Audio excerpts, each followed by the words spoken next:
গুলশান থানার সন্ত্রাস বিরোধী আইনের মামলায় গ্রেফতার করা হয়েছে সাবেক প্রতিমন্ত্রী কামাল আহমেদ মজুমদারের ছেলে শাহেদ আহমেদ মজুমদারকে।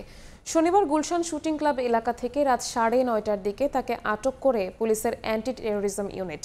পরে তাকে গুলশান থানায় নেওয়া হয়। আওয়ামী লীগের ঝটিকা মিছিল ও নাশকতামূলক কর্মকাণ্ডে অর্থের যোগানদাতা হিসেবে শাহেদ কাজ করতেন বলে জানায় পুলিশ।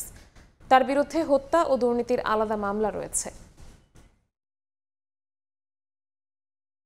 সন্ত্রাস বিরোধীতে ওনার বিরুদ্ধে একটা মামলা আছে আমাদের এখানে গুলশান থানার মামলা নম্বর 29, তারিখ 13ই সেপ্টেম্বর 2025, ধারা 8, 9, 10, 11, 12, 13 সন্ত্রাস বিরোধী আইন 2009।